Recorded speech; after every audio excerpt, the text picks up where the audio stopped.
time I turned 18, I believed basically none of that. And tonight we're going to figure out why. But mostly because church has an inbuilt theatrical structure.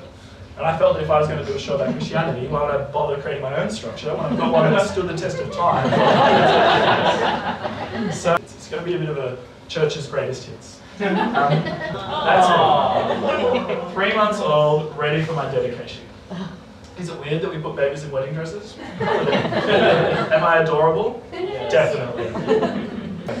She fits into a slightly different category of someone who I beg to take on the role of overhead projector because otherwise the show wouldn't function. But that feels appropriate because doing a job you don't really want to do out of guilt is an integral part of it.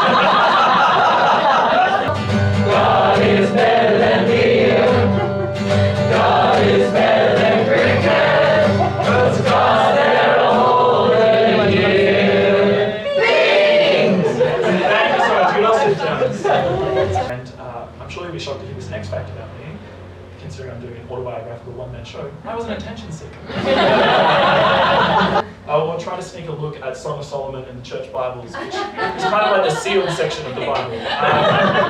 But all of the songs, pretty much all of the songs that were sung in my church growing up, are what my dad would call Jesus is your boyfriend music. There is no theological message. That's his complaint. There's no theological message. It's just pure worship, just about how much you love God.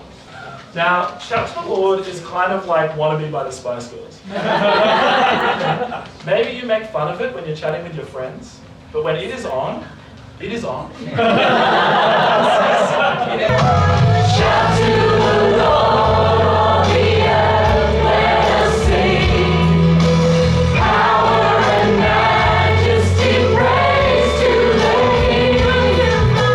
Mountains bow down and the seas will roar at the sound of your name. I sing for joy at the work of your hands. Now, at this point, I'm sure you're thinking, there is one topic the church loves to discuss that we have not addressed. You are wondering, when are the more embarrassing stories coming? So let's get down to the heart of what I know you want to know. Let's talk about sex. I believed in not having sex before marriage. Now, looking at this photo,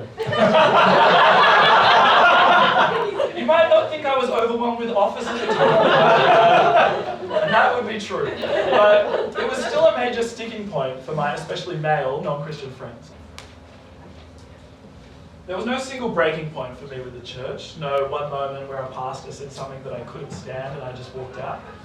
And it makes sense that something that dominated my life for 17 years, I wouldn't turn my back on any day.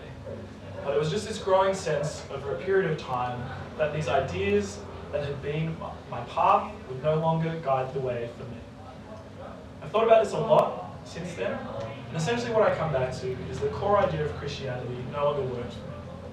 This idea that we were born broken, sinners in need of forgiveness. And it was really hard. It felt like ripping a part of myself out of myself. And so I think you can also tell from tonight's show that I really miss quite a lot of it. I miss singing every week. I miss being part of a community of young and old that supported each other. I miss the conviction of my ideals.